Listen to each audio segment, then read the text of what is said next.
इसकी उपलब्धि जानते हैं, इसका मूल्य जानते हैं कि शिविर क्या चीज है और शिविर की उपलब्धि क्या है।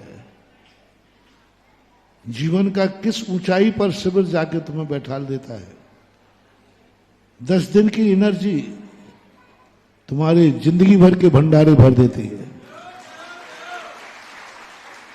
10 दिन का जो गुरु मंत्र मिलते हैं, ब्रह्म विद्या मिलती है, जो 10 दिन में आपके साथ सामने हुबहू होते हैं, वो 10 दिन टोटल पूरे आपके लिए होते हैं। और उसमें जो उपलब्धि होती है वह उपलब्धि लोगों को जिंदगी में तो क्या जन्मांतरों तक भी उसके काम आती। तो मैंने 10 दिन तक रहने के लिए ये शिविर की आयोजना की कि घर छोड़ के आ जाओ। चौथे काल में कैसे 10 लाक्षण मनाए जाते थे वैसे मनाना सीखो। तुम चौथे काल का साधु देखना चाहते हो, ये तुम्हारी तमन्ना है कि नहीं? क्या देखना, कौन सा साधु देखना है? चौथे काल का साधु दिखाओ महाराज, हमें तो बस वो चाहिए। तो हम भी संसारी जीव हैं, हम चौथे काल का श्रावक देखना चाहते हैं। तो उस 10 दिन पर्वों में कैसे श्रावक रहते थे, अपने घर गृहस्थी आराम परिग्रह छोड़ करके, कैसे अपना जीवन कम से कम 10 दिन के लिए वह अभ्यास के रूप में शिविर है। ये शिक्षण शिविर नहीं है, ये संस्कार शिविर है। इसमें ज्ञान का महत्व नहीं, धर्म का महत्व है। ज्ञान नहीं दिया जाएगा, यहां धर्म दिया जाएगा। अभी जो अपने विगत दिनों से प्रवचन चल रहे हैं ना, धर्म क्या चीज है। ज्ञान तो हमने बहुत बार प्राप्त किया, सच्चा ज्ञान, लेकिन सच्चा धर्म प्राप्त नहीं किया। इसलिए संस्कार शिविर के नाम से होता है। बस वो लोग इसमें भर्ती हों, क्योंकि सुबह से शाम तक पूरे कार्यक्रम होते हैं, आज सोने के लिए नहीं। जो अति वृद्ध लोग हैं वो इसमें भर्ती ना हो, अति बाल नहीं और अति वृद्ध नहीं। वृद्ध लोगों के लिए सोच समझ के आवे, जो अपने आप से सारी क्रियाएं नहीं कर सकते और इतना जमीन पर नहीं बैठ सकते, यहाँ कुर्सी की व्यवस्था नहीं रहेगी। जो व्यक्ति कुर्सियों पर से नीचे नहीं बैठ सकते वे शिविर में भर्ती ना हो गए।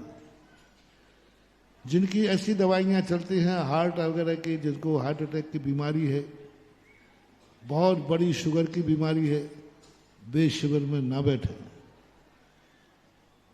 और शिविर में बैठने वाले व्यक्ति, और लाना तुम्हें कुछ भी नहीं है। बात तुम्हारे पास यहाँ आते समय अंडरवियर बनियान के अलावा कुछ नहीं होना चाहिए। अंडरवियर बनियान बस ये काफी है, इसके अलावा आपको कुछ नहीं लाना है। बस यदि आप दूसरे की टॉवल का प्रयोग नहीं करते हैं तो अपनी एक टॉवल ला सकते हैं। ना आपको दर्पण लाना है, ना तेल लाना है, ना कंघी लाना है, ना क्रीम लाना है, ना मोबाइल लाना है, ना गले में चेन लाना है, ना हाथों में अंगूठी लाना है, कुछ नहीं। और ना रुपया पैसा लाना है, कुछ नहीं करना आपको। और आपको वो धोती दुपट्टा दिए जाएंगे जो दुपट्टा साल भर आपका ही मात इंतजार करते हैं। शिविर का धोती दुपट्टा कोई पहन नहीं सकता, शिवरार्थियों के अलावा कोई नहीं पहन सकता। साल भर उनका उपयोग नहीं होता, मास शिवरार्थियों के लिए ही दिए जाते हैं। ऐसी ड्रेस यहाँ पर होती है, कोई छोटे बड़े का कोई भेद नहीं होता। इस बार अध्ययन के लिए इष्टोपदेश नाम का ग्रंथ रखा है, 50 कारिका। व्यवस्थाएं तो कमेटी सब कर ही रही है। अब मैं नहीं कहता हूं, लोग कह रहे महाराज बहुत बड़ा पंडाल बन रहा है, लेकिन ये सागर है। सागर के लिए किसी सीमा से नहीं बांधा जा सकता। इसलिए आप लोग सबसे पहले सागर वाले अपना ऑनलाइन फॉर्म भर दें।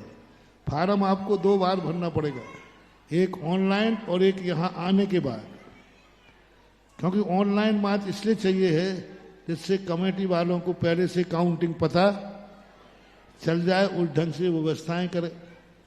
और यहाँ फॉर्म इसलिए चाहिए है क्योंकि वो उसी फॉर्म से सही व्यवस्था होती है।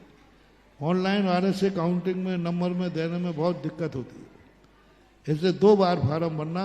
ऑनलाइन तो हर व्यक्ति को भरना अनिवार्य है कि मैं आ रहा हूँ, जिससे काउंटिंग हो जाए। तो इस प्रकार की ये, और आपको कुछ नहीं, नौकरी वाले अभी से छुट्टी ले लें 10 दिन की, व्यापार वाले अभी 1-1.5 महीना है, 2-2 घंटे ज्यादा धंधा शुरू कर दें। बस ये बना लें कि सागर में शिविर लग रहा है और सागर में ही भर्ती नहीं हो पाए तो इससे और क्या होगा। कार्यकर्ताओं के लिए, कार्यकर्ता के नाम पर शिविर मत छोड़ना। मैंने चतुर्मास कमेटी को भी कह दिया, आप इसलिए शिविर में ना बैठ पाए कि हम कमेटी काम करना पड़ेगा।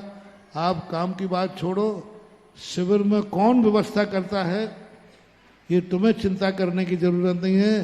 तुम्हें तो शिविर का आनंद लेना है तो शिविर का आनंद लो। हाँ, कई लोग बहाना बना दे कि अपन को तो शिविर में बैठ नहीं पाना क्योंकि कार्य है। नहीं, पहला शिविर अटेंड करना, जब नहीं कर सको तो फिर बात करना। इसलिए सागर का लोग सबसे पहले अपनी एंट्री दर्ज कराएं जिससे संख्या पता चले, और बाहर वाले भी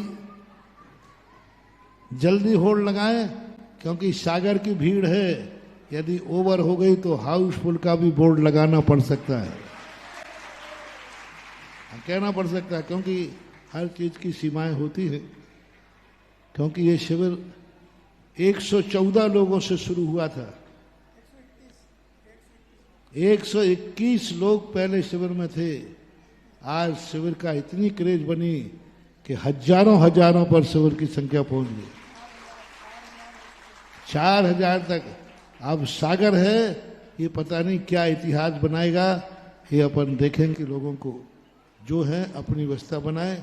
10 दिन जरूर अपने मन में सोचे कि 355 दिन, 354 दिन आप संसार के कार्य करते हैं, आरंभ परिग्रह में जिंदगी निकलती है। कम से कम इतनी अपनी जिंदगी को फुर्सत दो कि 10 दिन तो हम शांति से धर्म ध्यान कर सके, 10 दिन तो हम उन गृहस्थी के जंजाल से ऊपर उठ सके। और तुम यदि जिंदगी में 10 दिन पर्व के भी नहीं निकाल सके तो जाओ, फिर तुम्हारा जैन कुल में जन्म लेना ही व्यर्थ है। फिर जैनत्व का मतलब क्या है? क्या तुम्हारी जिंदगी इसीलिए कि सारी जिंदगी कोलू के बैल के समान पिलते रहो? क्या तुम्हारी जिंदगी इसलिए है कि पूरी जिंदगी राग द्वेष करते रहो? क्या तुम्हारी जिंदगी इसीलिए है कि विषय भोगों में करके अपनी जिंदगी का समापन कर दो? नहीं, ज्यादा नहीं कर सकते तो कोई बात नहीं, साल भर में एक बार 10 लाख क्षण पर्व आते हैं।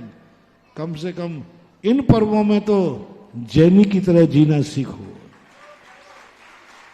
अन्य जातियों में जन्मने का और जैन जाति में जन्मने का मतलब क्या है? यही मतलब है कि जैनी पर्व मनाना जानता है। जैनी 10 लाख क्षण पर्व को अपनी जिंदगी का एक ऐसा आधार बना लेता है कि नहीं और कभी मैं कुछ कर सकूं या नहीं कहूं, लेकिन 10 दिन आपकी जिंदगी बदलना चाहिए। जो रोजमर्रे का ढर्रा है उस ढर्रे में परिवर्तन आना चाहिए। जो तुम साल भर करते हो 10 दिन उसमें परिवर्तन आना चाहिए।